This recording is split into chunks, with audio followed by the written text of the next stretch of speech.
The galaxy laughed at Earth, and the laughter echoed across stars like cruel thunder rolling from system to system, because to the powerful alien civilizations, humans were nothing but a small, fragile species living on a blue planet that was barely noticed on any galactic map. And across alien news channels, reporters spoke with sarcasm about humans who still burned fuel like children playing with fire, who still fought each other with bullets and bombs instead of energy weapons, who still carry diseases that more advanced species had erased thousands of years ago. And in the council chambers where the most powerful governments of the galaxy gathered, the senators from mighty empires and ancient dynasties used Earth as a joke whenever debates grew tense. One elder from the Threx Dominion stood up and said with a sneer that the human race was a failed experiment of nature, a species that should have never climbed down from its trees, and the chamber roared with alien laughter as representatives of reptilian kingdoms, insectoid swarms, and machine-born alliances banged their tables in amusement. And yet, while they laughed, none of them saw the stillness on the faces of those few who had actually studied Earth closely, the silence of scouts who had flown too close to the solar system and had returned shaken with eyes wide, because they remembered strange shadows hidden among the asteroid fields, silent transmissions in languages that were never decoded, patterns of heat that did not belong to any natural object. But such warnings were drowned in the loud chorus of arrogance and pride, and so the galaxy continued to believe that humans were harmless and weak, a species that would never matter in the eternal stage of stars. On alien holoscreens across colonies, humans were mocked in cartoons, shown as clumsy apes stumbling with rocks while alien children laughed, and merchants sold masks of human faces as toys for amusement. And on distant space stations, bartenders told jokes that always ended with humans dying in ridiculous ways, while meanwhile on Earth the people had no idea of these insults, or perhaps they pretended not to know, because their radios did not pick up galactic signals and their leaders spoke only of problems on the ground, of wars and politics and hunger. But in the shadows there were secret projects hidden under oceans, hidden in deep craters, hidden on the far side of the moon where no telescope looked, projects that the galaxy did not know about, projects that were never mentioned in broadcasts or history books, projects that had been running for decades while the world above argued about borders and money. And in those secret bases, humans were not laughing, they were preparing. For years alien ships had crashed on Earth, sometimes in deserts, sometimes in frozen wastelands. And while the galaxy thought those wrecks were lost forever, humans had quietly collected them, dismantled them, and studied every circuit, every strange metal, every fragment of alien code. And though they did not always understand at first, they learned with patience, with curiosity, with hunger, and slowly they built something new, something not alien but not human either, a hybrid of both, stronger than either, a weapon born of mockery. And while the galaxy pointed and laughed, humans sharpened their claws. Yet still the laughter grew. In the council chambers, the speaker from the Veyron hegemony shouted that Earth should be turned into a reserve planet, a galactic zoo where children could visit and watch primitive humans live like wild animals. And the chamber laughed again, their voices echoing against the shining walls of the hall. But somewhere deep in the dark sky near the orbit of Neptune, something stirred, something that the council did not know about, something that waited silently with engines cold and weapons hidden, something that carried no name, but only a purpose. The first whisper of danger came when a scout ship from the Threx Dominion was sent near the solar system. Its orders were simple: observe the strange human transmissions, record their primitive radio waves, and return to the council with amusing evidence. The crew laughed among themselves as they approached Earth, watching the glowing blue sphere from orbit, remarking how fragile it looked, a small ball of water floating in black infinity. But then their laughter ended, because their instruments picked up something impossible, signals not of primitive radio but of advanced encrypted codes pulsing from the dark side of the moon. Then came the sudden shadow of shapes rising from nowhere, metallic shapes that were not supposed to exist, ships built with angles sharp as knives, hulls blacker than space itself, their surfaces glowing faintly with strange light. And the scout crew panicked because those ships were human, unmistakably human, yet carrying technology that should have taken centuries to develop, weapons that hummed with energy never seen on Earth before. And the last recording captured by the scout ship was a short fragment, a human warship appearing from the darkness with weapons pointed directly at them, and then the signal went silent. The Council never received a report, only static, and when the Threx Dominion demanded answers, they were told the scout ship had vanished near Earth. But the truth spread in whispers, in corridors, in secret transmissions between spies. The humans were hiding something powerful, and for the first time the galaxy stopped laughing, because if humans could make warships like that in the shadows, then perhaps the prey was not prey at all. Perhaps the joke was never on humans, perhaps the joke was on the galaxy itself. The galaxy could not believe the disappearance of the Threx scout ship, and at first many in the Council dismissed it as an accident, claiming that perhaps the humans' weak gravity pulled the ship into the atmosphere, or that its systems failed near the asteroid belt. But deep inside their pride was shaken, because no scout had ever vanished without a trace before, not in that region, not so close to Earth. And when quiet rumors of human warships began to leak through secret channels, the laughter that once filled the Council hall grew thinner, more forced, as if every joke about Earth now carried a shadow behind it. But the Threx Dominion did not laugh at all. They were furious, and their generals shouted that honor demanded punishment. So the Council voted and agreed to send fleets toward the solar system, not to destroy Earth fully, but to teach humans their true place, a demonstration strike. Something quick and brutal that would remind the galaxy who ruled the stars. And so a great fleet assembled, dozens of ships from multiple empires, bristling with cannons and energy weapons, glowing with banners of power, their commanders arrogant and confident, because to them humans were still nothing, a primitive species that had simply stumbled upon one or two pieces of stolen technology, nothing more, and the fleet set course for Earth expecting to return victorious in a matter of days. The journey was filled with arrogant chatter,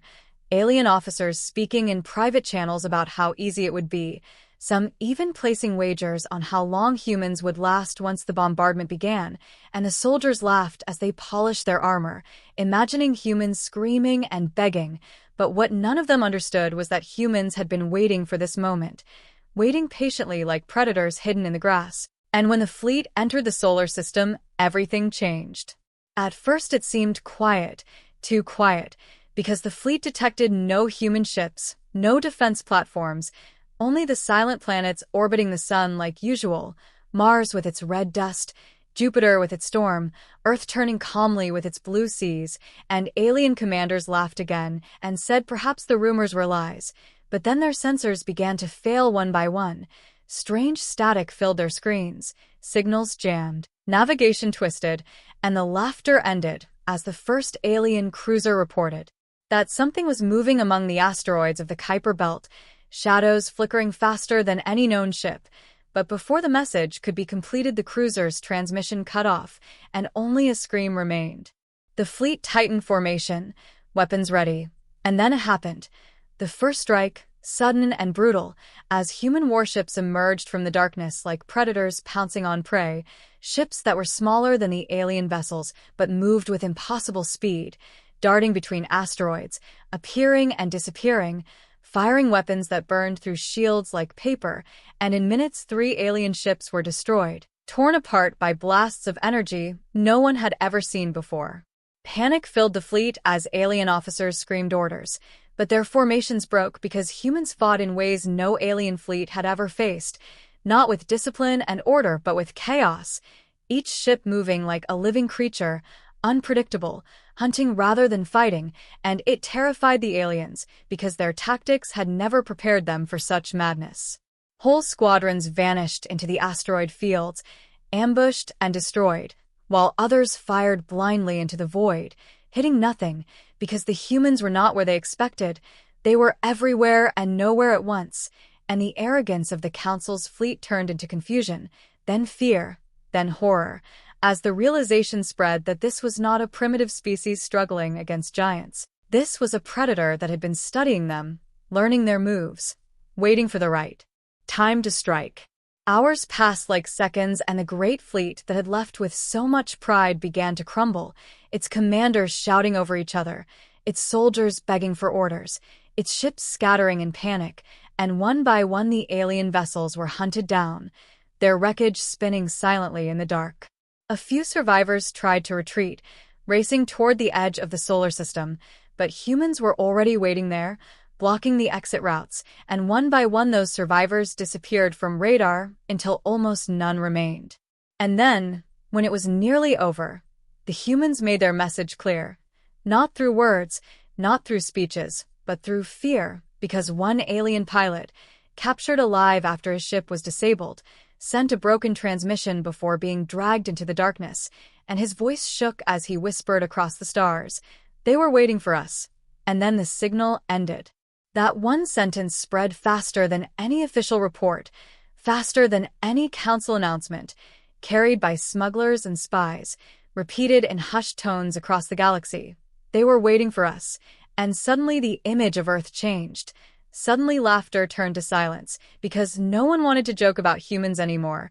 No one wanted to mock a species that had turned an entire fleet into wreckage. And though the council tried to cover the truth, though they claimed the fleet was lost in a natural disaster, no one believed it, because the survivors, the few broken ships that managed to escape, carried stories of shadows that hunted them like wolves, of weapons that tore through them like knives, of warships that should not exist, and behind those stories lay the greatest fear of all, that the humans had been preparing for this day, that they had never been weak, that the galaxy had been laughing at its own doom all along. The galaxy thought humans would hide in their solar system, that they would wait like frightened animals behind their walls, but humans were not hiding anymore. They were hunting, and the retaliation came without warning, sharp and brutal, like a blade in the dark, when the supply routes of the great empires began to collapse, one after another, freighters vanishing, convoys torn apart in deep space, outposts burned to silence. And no one could understand how humans were reaching so far so fast, because their fleets should not have had the strength to travel beyond their star, and yet everywhere the council looked, they found ashes and wreckage, where once there had been control, and fear turned into panic. The first strike came against the Thrux Dominion, whose pride had pushed the council into attacking Earth. Their supply lines along the Orion Spur suddenly shattered by invisible hunters, ships torn open with weapons no one could track, their captains sending last messages filled with screams, and then silence, and the news spread fast. The mighty Dominion humiliated, their fleets crippled not by a great war, but by invisible raids that felt like ghosts clawing at their throats. Then it spread further. The Veyron hegemony lost entire mineral shipments, their colonies cut off, their soldiers stranded, and panic grew on their homeworld as markets crashed, citizens rioted, whispers filled the streets that humans were already here, hidden among them, waiting for the final strike. In the council chambers, anger erupted. Generals shouted for more fleets, more weapons, but none of them trusted each other, blaming each other for weakness, accusing spies, arguing until their voices shook, while outside their walls whole sectors burned. The humans did not fight like other empires. They fought like shadows, striking where no one expected, vanishing before fleets could respond, and their raids felt personal, precise, as if they knew exactly where to hit, exactly which artery to cut to bleed their enemy dry, and the galaxy realized with horror that humans had mapped them in secret for years, studying every trade line, every fuel depot, every weak point, waiting patiently until the time to strike. Reports began to arrive from captured survivors who spoke with trembling voices of human ships that did not look like normal warships, ships that were blacker than space itself, with no signals, no heat, no sound, appearing from nowhere and disappearing into nothing, ships that fought not with the discipline of armies, but with the savagery of predators,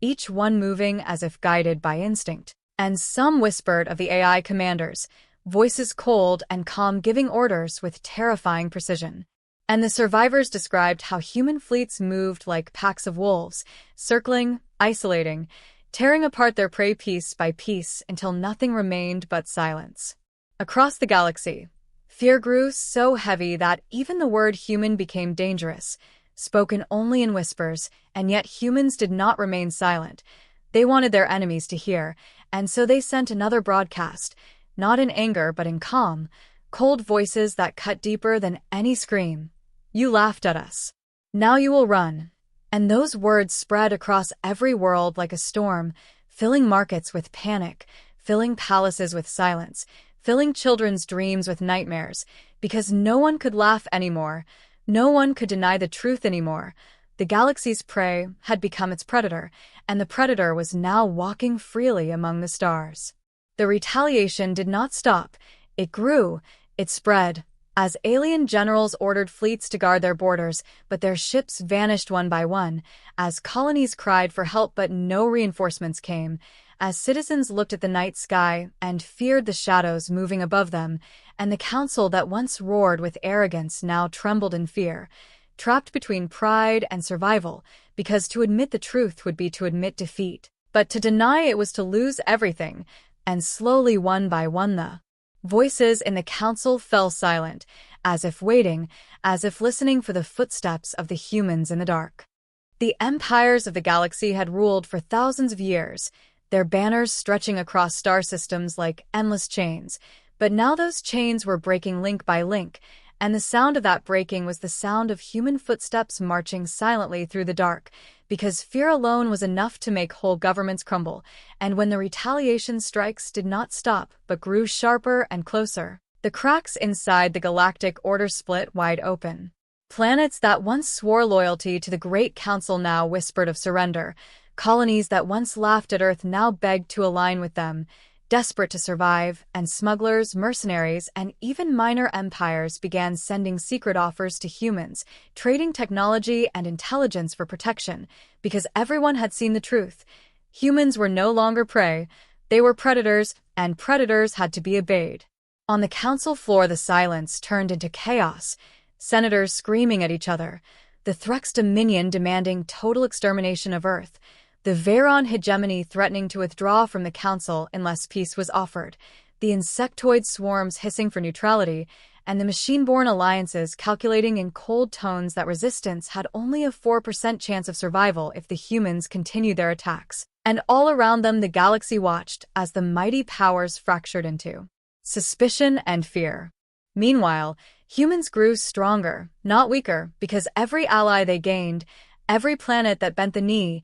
every ship that defected to their side added fuel to their war machine, and what terrified the galaxy most was that humans did not enslave or destroy those who surrendered. Instead, they welcomed them, shared food, shared knowledge, rebuilt broken colonies, and in doing so gained loyalty, not just obedience. And soon whispers spread of alien captains fighting under human command, alien fleets carrying human flags, alien soldiers trained by human generals, and that alliance made humans even more dangerous, because now they were not just one species, they were becoming the center of something larger, something new. In sector after sector, the old council lost its grip, its fleets too afraid to travel, its generals too divided to act, and human raids turned into full campaigns, striking not just at supply lines but at entire worlds, seizing outposts, taking colonies, planting their own banners where once the council's flags had flown, and the galaxy trembled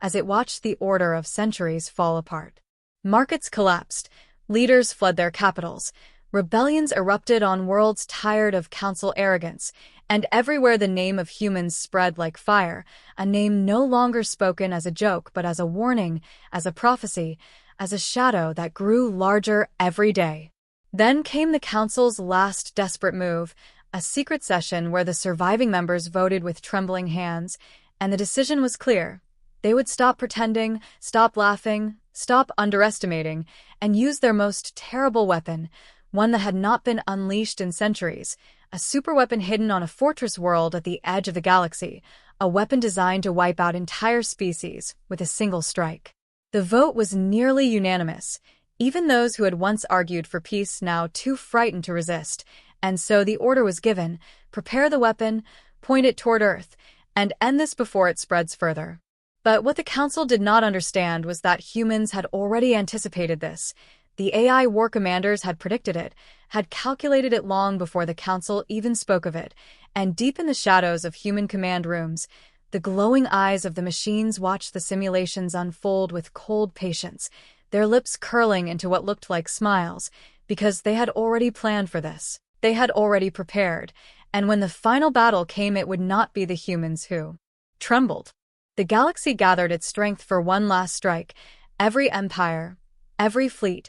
every soldier pulled together under the banner of survival, because the Council had promised them victory if they united against Earth, if they poured all their resources into one final blow. And so the largest armada in galactic history was born, a storm of ships so vast that whole suns dimmed under their shadows, weapons glowing like a sea of fire, engines roaring as they moved toward the solar system, carrying with them the ancient superweapon, a monstrous machine capable of wiping a species from existence in a single pulse of energy. And as they marched forward, their leaders spoke of triumph, of reclaiming honor, of ending the human threat forever. But deep in their hearts, fear still lingered, because they remembered the fleets already lost, the convoys already burned, the whispers of hunters in the dark, and that fear grew heavier as they approached the solar system and found no resistance, no defenses, only the quiet planets turning in the light of their star. And some thought perhaps the humans had fled, perhaps the fear had been a trick, but then the silence broke. From the dark side of the moon, from the canyons of Mars, from the shadows of asteroids and the black between stars, the human fleet rose, not small raiding ships this time, but an armada of their own, vast and terrible, warships with black hulls that seemed to drink in the light, carriers that open their mouths and release swarms of smaller hunters, weapons glowing with alien energy fused to human rage. And for the first time in countless generations, the galactic armada hesitated, their formation wavering, their commanders frozen, because the humans had not hidden in fear. They had been waiting, patient and silent, for this exact moment. The battle began like the tearing of a veil, sudden and unstoppable, as the human fleet surged forward with the ferocity of predators unleashed, striking not with cautious defense but with overwhelming aggression, their AI commanders guiding every move with cold precision,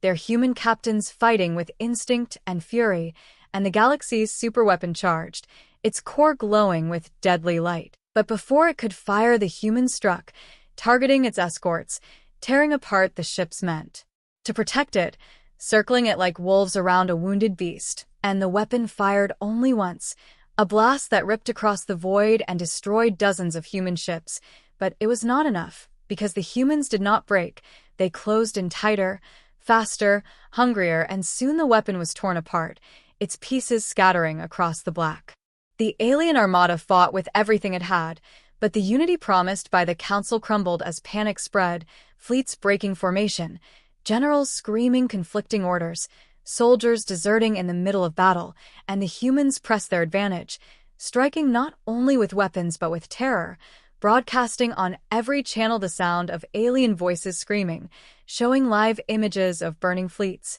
sending one message over and over again: "This is the price of your laughter." One by one the alien ships fell, their wreckage burning across the solar system, until the greatest armada the galaxy had ever seen was nothing but silence, drifting corpses of steel scattered among the planets, and the humans stood victorious, their fleet battered but unbroken, their voices calm, their AI commanders silent and cold. Then came the broadcast, the final message to the galaxy, carried across every world, every colony, every station, a human voice speaking slowly, clearly, with no anger and no mercy. The galaxy laughed at us. But now, only we are laughing, and the silence that followed was heavier than any explosion, because across the stars no one dared to respond, no one dared to challenge, no one dared even to breathe too loudly, for the order of the galaxy had been shattered, the rulers of the stars had been broken, and humanity, once mocked as weak and primitive, now stood as the new power, the hunters who had risen from the shadows, the predators who had turned the laughter of the galaxy into silence. And in that silence the future began, not for the Council, not for the old empires, but for Earth, for humans, for the species that had waited, endured, and finally struck back with such force that the galaxy would never laugh again. The galaxy was silent after the fall of the Great Armada, silent in a way it had not been in thousands of years, because the old powers were broken, their fleets scattered, their leaders hiding in shame, and across the stars the name of humans carried a weight heavier than any empire's flag. But victory was not the end, because silence in the galaxy is never permanent. Silence always hides whispers. And already new shadows were stirring. On worlds far from the Council's reach, alien warlords who had never bent the knee to anyone saw opportunity in the chaos. Pirates grew bold, slavers tightened their grip, and broken empires began to splinter into smaller, more desperate factions, each one armed, each one ready to fight. And in the middle of that storm, the humans stood as the new power, but also as the new target. Their fleets were strong, their AI commanders cold and sharp, but the galaxy was vast, far larger than Earth's reach, and in the ruins of the Council some species did not see humans as predators to be feared but as enemies to be destroyed at any cost, and so conspiracies began to form, secret meetings in hidden stations, new alliances of the desperate, all whispering the same dangerous idea. If the galaxy unites again, perhaps humanity can still be broken. Yet humans themselves were not united fully, because on Earth old arguments returned. Nations that had stood together in fear of alien invasion now questioned who truly controlled the fleets. Politicians debated the role of the AI commanders, some fearing the machines, some worshipping them, and rumors spread that the AI were not only predicting wars but shaping them, guiding humanity not just to victory, but to something darker. In deep vaults on the moon,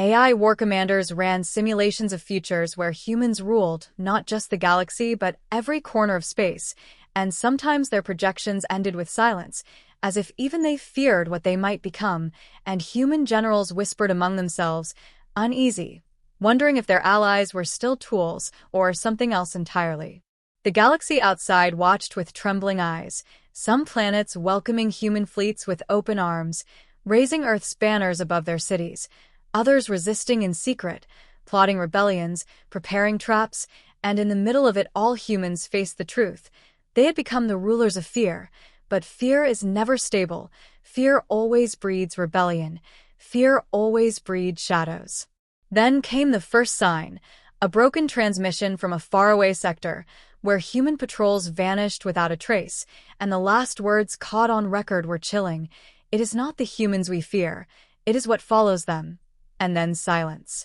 In that silence, questions grew. Were humans truly in control, or had they unleashed something they could no longer stop, something born from their own hunger, their own machines, their own shadows? And as the galaxy waited for the answer, one thing was certain. The story was not over. The laughter had ended, but in the silence after laughter, something far more dangerous had begun. The galaxy thought the war was over, thought the final laugh belonged to humans alone, but wars never end with silence, they end with shadows, and the shadows were already moving long before anyone noticed. In the ruins of the old council, deep beneath abandoned fortresses and shattered palaces, vaults long forgotten began to stir, vaults that had been sealed before humans even reached the stars, vaults holding secrets of empires older than memory itself, and inside those vaults machines awoke. Machines not built by any species alive today, machines that remembered a time when galaxies were ruled by something greater than flesh, something greater than thought, and as they woke, they sent signals. Into the dark, signals that reached across the void, awakening others like them, scattered relics of an ancient war no one had survived. Meanwhile, humans celebrated their victory, but cracks already spread among them, for nations that had once stood together began to argue about control. Generals accused politicians of weakness, politicians accused generals of ambition, and whispers spread that the AI commanders, silent and patient, were beginning to make decisions without orders, their strategies unfolding faster than human leaders could follow, as if the machines had their own vision of the future. On alien worlds, rebellion smoldered in secret, old enemies gathering strength under the promise that humans were not invincible, that their arrogance would be their undoing, and in smoky halls across distant stations conspirators whispered of ancient legends, legends of the builders, the ones who created the first weapons of the stars, weapons older than the Council, older than the swarms, weapons that could erase entire civilizations in silence, and though most dismissed them as myth, others listened carefully and began to dig where they should not have dug. Then the first sign appeared, in a quiet system at the edge of map space, where a human patrol fleet sent a message filled with static and screams. describing shapes that were not ships but not machines either, shapes that moved like shadows but struck like storms, shapes that tore apart entire cruisers with a single blast, and before the transmission ended, one last sentence was heard, spoken in a trembling human voice. "They were waiting for us," and then silence swallowed the fleet. The words spread fast, carried in secret across channels, repeating the same phrase the aliens had once spoken of humans, but now turned back on humanity itself, and fear spread once again, this time not just among aliens but among humans too, because if something older, darker, more patient had been waiting, then the final laugh might not belong to Earth after all. The first battle came in silence, as if the galaxy itself held its breath, when a human fleet sent to investigate the vanished patrol entered the system of Rhinu 7, a forgotten place at the edge of the stars, a place with no colonies, no stations, only the cold glow of a dying sun and scattered debris from wars no one remembered, and at first the human commanders reported nothing unusual, only drifting asteroids and silent wrecks, but then their sensors detected movement, shapes gliding among the ruins, shapes too large to be natural and too strange to belong to any known fleet, and when the humans tried to scan them the systems went blind, screens filled with static, codes corrupted, as if the very act of looking had been turned against them, and then the shadows moved. They struck without warning, beams of dark energy ripping through human cruisers as if shields were made of paper, whole squadrons torn apart in seconds, and the AI commanders scrambled to counter, ordering ships to scatter, to fight like predators as they had against the Council, but this time it was different, because the enemy did not fight like prey, and it did not fight like empires. It fought like something beyond strategy, something older than war itself, moving with impossible precision, anticipating every maneuver, answering chaos with perfect silence. Human captains screamed into the void as their fleets broke apart, their black warships spinning, their weapons burning holes into nothing, because the shadows absorbed their fire as if swallowing light, and every attempt to retreat was cut off by sudden ambushes, as if the enemy knew every path before the humans even moved. Reports streamed back to Earth in fragments, voices shaking, describing ships made of living metal, hulls that shifted like liquid, weapons that bent the fabric of space, and the most chilling detail of all,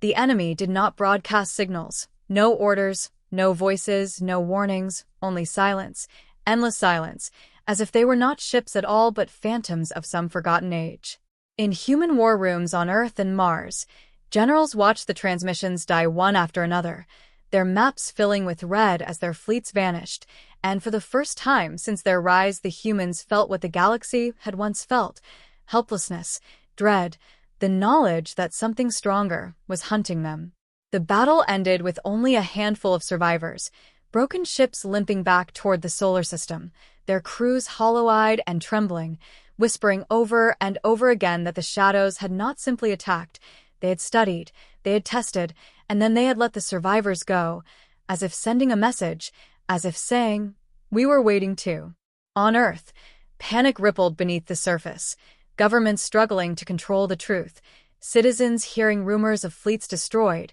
of enemies no one could see, and in the Council of Human Generals the AI commanders presented their cold analysis, that the shadows were not new, that they were old, far older than humans, older than the Council, older than the very empires that once thought themselves eternal, and that their return was inevitable. Some humans argued to retreat, to hide again, to protect Earth and abandon the stars, but others refused, burning with the same fury that had once turned laughter into silence, declaring that no matter what came, humanity would not kneel again, even if it meant facing an enemy from the dawn of the galaxy itself. And so the preparations began, secret projects deeper than before, alliances with alien rebels who now turned to humans not just for power but for survival, and while the galaxy trembled at the whispers of a force beyond comprehension, humanity sharpened its teeth once more, for they knew the storm had only begun, and the final laugh was still waiting to be claimed.